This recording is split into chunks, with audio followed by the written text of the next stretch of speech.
Junagadh મનપાને digital કરવાના કામમાં કૌભાંડ થયાનો આક્ષેપ થયો છે। મનપાના 18 મોડ્યુલનું ડિજિટલાઇઝેશન કરવાનું હતું। તેમના માટે જીઆઈપીએલને 6.45 કરોડનો વગર ટેન્ડરથી કોન્ટ્રાક્ટ આપવામાં આવ્યો હોવાનો વિપક્ષ દ્વારા આક્ષેપ કરાયો છે। જૂનાગઢ મહાનગરપાલિકાની વિવિધ શાખાઓના 18 જેટલા મોડ્યુલને ડિજિટલ કરવા 2 વર્ષ અગાઉ ટેન્ડર બહાર પાડવામાં આવ્યા હતા, જેમાં પ્રાઇવેટ પાર્ટીના ભાવ ખૂબ જ ઊંચા હતા। તેથી મનપા દ્વારા આ કામ ગુજરાત ઇન્ફ્રો પેટ્રો લિમિટેડ એટલે કે જીઆઈપીએલને સોંપવામાં આવ્યું હતું। અંદાજે 6.45 કરોડના ખર્ચે આ મોડ્યુલ તૈયાર થવાનું હતું અને 10 મહિનામાં આ કામ પૂરું કરવાનું હતું, પરંતુ આ વાતને 1 વર્ષ જેવો સમય બીતી જતા વિપક્ષે આ મામલે કૌભાંડ થયાનો આક્ષેપ કરીને તકેદારી આયોગમાં ફરિયાદ કરી છે। વિવાદ ત્યાં થયો કે કંપનીને કામ કરવાનું 42 લાખનું બિલ મૂક્યું છે। જો કે વિપક્ષે આ અંગે માહિતી માંગતા હાલ બિલ અટકાવી દેવાયું છે। વિપક્ષનો દાવો છે કે સરકારના જીઆર મુજબ આ કંપની માત્ર કન્સલ્ટિંગ કરી શકે છે, કોઈ હાર્ડવેર કે સોફ્ટવેર વેચી ન શકે।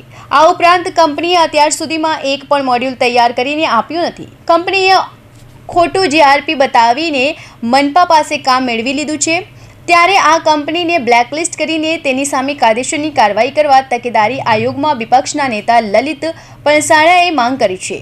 એક આઈસીઆઈસી બેંક જે કામગીરી સંભાળતી એ આ કંપની કરવાની હતી, એને બદલે એ પણ લોકોને હજી વેરા પહોંચો પણ નથી મળી અને કોઈ પણ મોડ્યુલ તૈયાર નથી કર્યા। એટલે આ બાબતે ખૂબ ઊંડી તપાસ થાય, કંપની ઉપર કાયદેસરની કાર્યવાહી થાય, બ્લેકલિસ્ટ કરવામાં આવે એવી અમારી માંગ છે। જીઆઈપીએલ એ 100% ગવર્મેન્ટ એજન્સીઝ છે।